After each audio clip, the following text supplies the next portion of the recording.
One light, two lights, three lights, four lights, five lights, and it's go, go, go!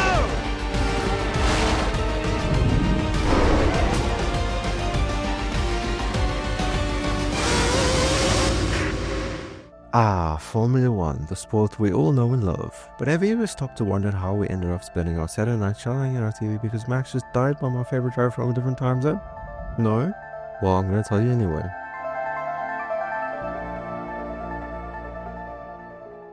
The origins of Formula One go back to the early 20th century, with the first ever Grand Prix being held on June 26, 1906 in Le Mans, France. This race marked the beginning of Grand Prix racing. These races were notoriously dangerous, with 30 to 40 drivers losing their lives during Grand Prix events. Yet somehow the ever-present threat of death didn't stop the sport from becoming a massive hit. Fans flocked to watch drivers risk it all for the glory of crossing the finish line first. Sadly, the excitement came to an abrupt halt in 1939 when an Austrian painter decided to ruin everyone's fun, forcing a temporary pause in Grand Prix racing.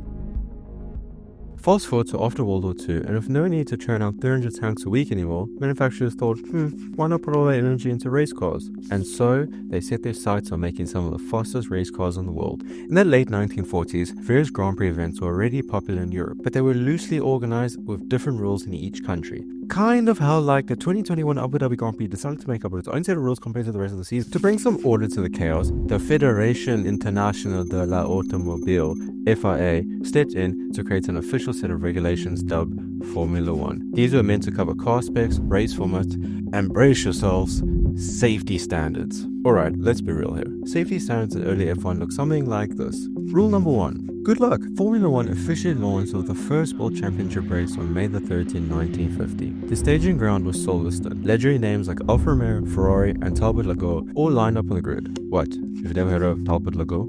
Wow, and you consider yourself an F1 fan. The winner of the first race was Farina. Here he's pictured next to his teammate, a little fellow named Juan Manuel Fangio. Well, when I say little, see, F1 drivers back then don't look like today's lean, young athletes. They're more like the guys who would fix your tractor after hitting a rock in the field. Being an F1 driver wasn't about age, physique, or even being remotely sober. It was more about having the guts. The first F1 fatality didn't happen until 1952, but every driver knew they were basically driving a glorified tin can. Safety pretty much meant getting a quick pep talk from the team mechanic Steve, saying, just don't hit anything and you'll be fine. In the end, the 1950 title went to Farina, but Fangio would go on to win 5 championships, holding his record into the 2000s, when Schumacher somehow turned Ferrari into an unstoppable machine.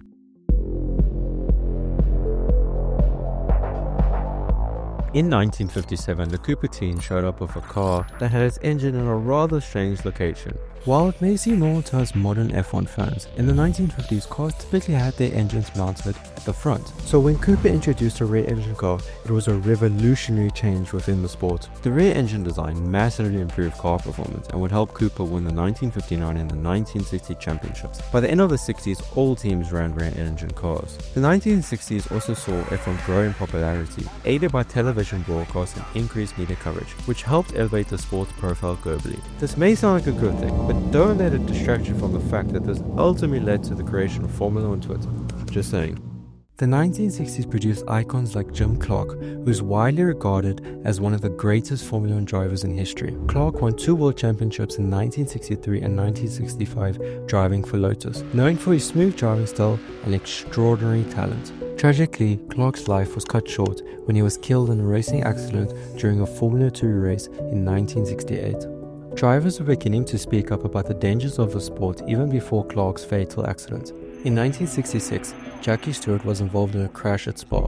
Driving at 165 miles per hour in heavy rain, he ran off track and crashed into a telephone pole and a shed before coming to a stop in a farmer's outbuilding. His leg was pinned by the steering column and the fuel tanks were ruptured, spilling fuel into the cockpit. With no track crew or proper medical facilities on site, Stewart was rescued by fellow drivers Graham Hill and Bob Bondurant, who had also crashed nearby. This terrifying experience led Stewart to become a vocal advocate for safety in Formula One. He pushed for mandatory seatbelts, full race helmets, and better track safety. He also organized driver boycotts at dangerous circuits like Spa and Nürburgring. His efforts played a massive role in the introduction of modern safety features.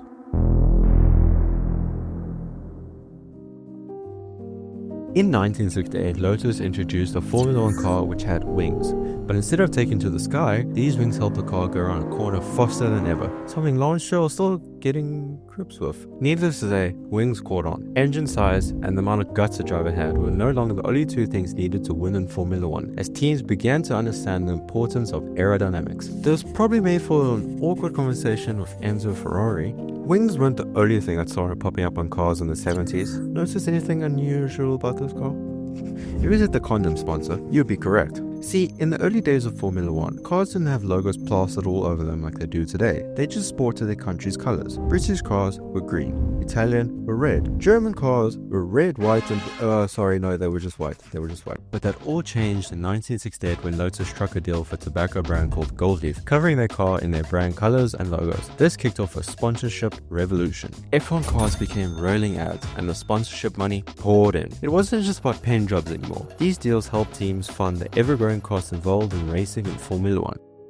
The 70s was also a dark time for Formula One. Teams were practically attending funerals every other weekend, and although this is a major exaggeration, the safety concerns couldn't be ignored like those spam calls you get at 3 p.m. every day anymore. F1 would claim 12 drivers in the 1970s.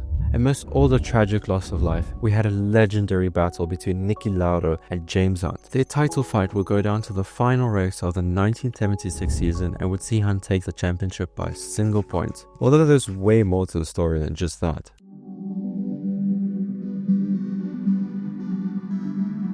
The year is 1981, and McLaren just rocked up to the Argentine GP with a car made of some weird material. I am of course talking about carbon fiber.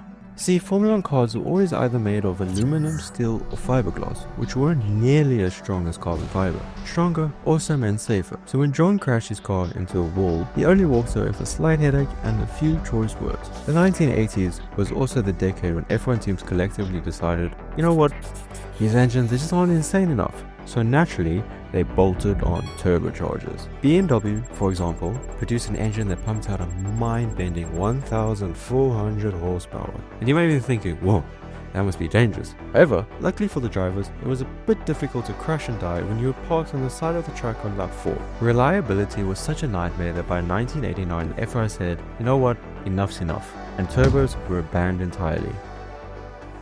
The 80s also produced one of Formula One's most ruthless battles between Prost and Senna. The Prost-Senna rivalry in the 1980s became one of Formula One's most intense battles, marked by their fierce competition at McLaren. Their tense on-track battles reached a dramatic climax at the 1989 Japanese Grand Prix after the two collided at the final chicane.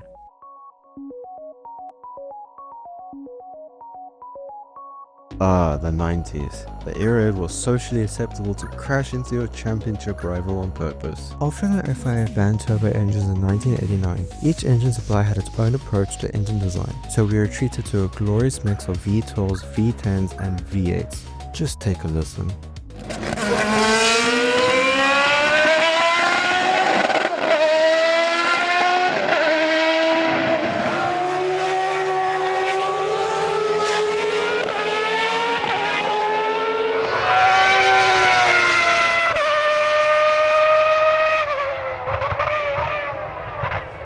However, by the late 90s, V12 engines had disappeared, with most teams adopting more efficient V10s for their balance of power and reliability. The 1990s would also bring the loss of Formula One's most talented and beloved drivers, Ayrton Senna, who died at the 1994 San Marino Grand Prix. Tragically, Imola would claim another life that weekend as Roland Ratzenberger lost his life after a crash during qualifying. His car's front wing detached at high speed, causing him to lose control and crash into a wall at Villeneuve Corner. Their deaths triggered a host of safety changes by the FIA, including ruining one of the best corners in Formula One. Fortunately, the rest of the changes made by the FIA were a step in the right direction in regards to F1 safety. The biggest change being the introduction of the head and neck support Hans device, which was designed to reduce the risk of head and neck injuries in motorsport by preventing the excessive head movement during a crash. In 1998, groove tires made a comeback. The aim of this was to reduce cornering speeds and increase competition, and boy did it work. The change led to a thrilling battle between Mika Häkkinen and Michael Schumacher.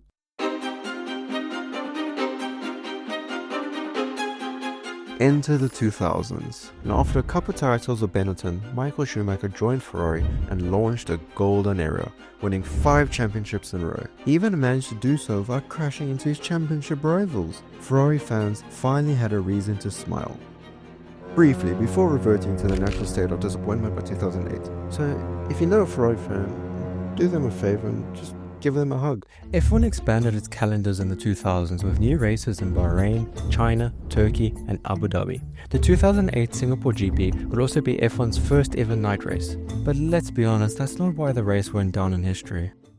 The only real tragic event which happened in the 2000s was the death of the beloved V10 engines. In 2006, F1 made the decision to switch to V8 engines to reduce engine power, improve reliability, and keep costs under control. The 90s saw a bunch of new tech pop up on the cars, and the 2000s would see the further refinement of these devices, such as traction control, semi-automatic gearboxes, and electronic aids, which all help lap times to tumble. F1 cars were becoming so tech-orientated that the FIA actually had to ban these devices, such as traction control, just to maintain the importance of driver skill in determining race outcomes. One unexpected perk of banning traction control is that it lets you crash on command. Not that anyone would ever actually do that, right?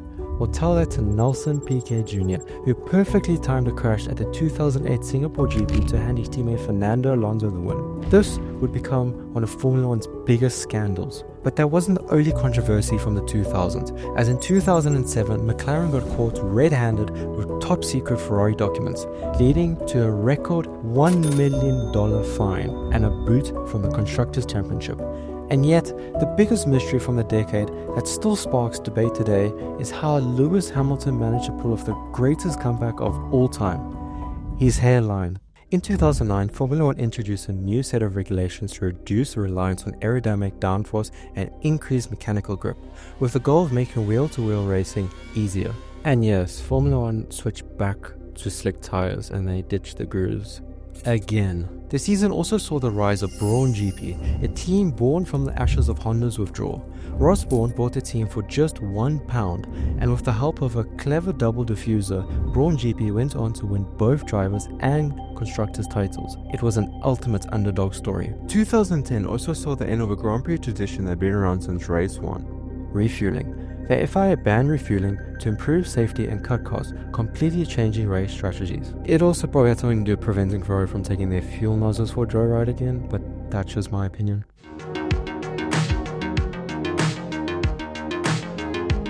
You know that fizzy energy drink you grab at the gas station after you had a rough 3 hours night sleep?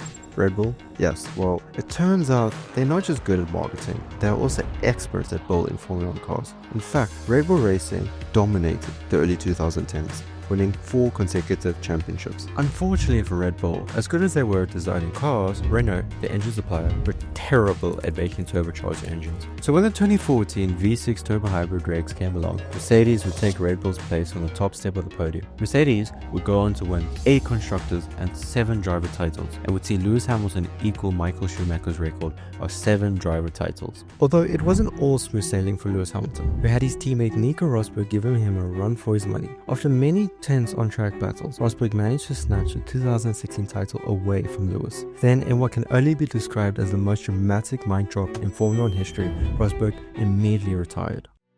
And so we come to the 2014 Japanese Grand Prix. During a rain-affected race, Jules Bianchi would suffer a severe crash. He fought for his life for 11 months, but ultimately he passed away due to injuries he sustained. Similar to Senna's tragic death in 1994, Jules' loss would be a catalyst for further safety changes in Formula 1. The most significant change was the introduction of the Halo device in 2018, and although this was ultimately met with resistance from fans, teams, and drivers, the Halo's life-saving value has become undeniable. In fact, without it, Romain Grosjean would not have survived his horrific crash in 2020. So to sum up the 2010s, Red Bull won with Vettel, Mercedes took over, and somewhere along the way, a certain young Dutch kid was left waiting at a gas station. A detail that probably won't come back to haunt us later.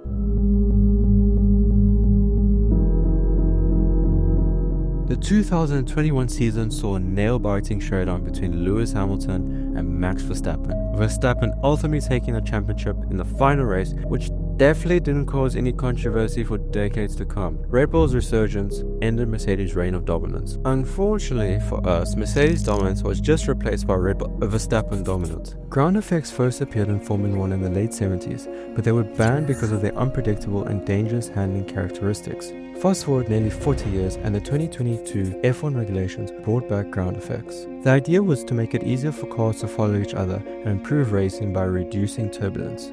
So did it work? Well, no, it didn't. It's still basically impossible to overtake unless you Max Verstappen in the RB19. Verstappen would win 19 other 22 races in 2023, securing him his third title in the most dominant fashion ever seen in Formula 1 history. Because unfortunately for Verstappen's rivals, his only weakness seems to be keeping his comments family friendly during press conferences. Off the track, Formula 1 has embraced media more than ever, and following F1 being sold off to Liberty Media in 2017, the Netflix series Drive to Survive was formed, which brought a new wave of fans to F1, especially in the US, as they were left stunned by the fact that cars were able to make right turns. And as a gift for the newly formed F1 fans in the US, Formula 1 decided to host not 2, but 3 races in the States. Meanwhile, Africa can't even get a single race. Looking ahead, Formula 1 aims to achieve a net zero carbon emissions by 2030 and is introducing a set of regulations for 2026. Oh, you don't care? Oh, just bring back the V12s? I'll tell them. And so, there you have it, the absurd, exhilarating history of Formula 1. From post-war DIY tin cans to today's million-dollar tech machines, F1 has come a long way, and it's only on the rise. Unless Max Verstappen decides to dominate it.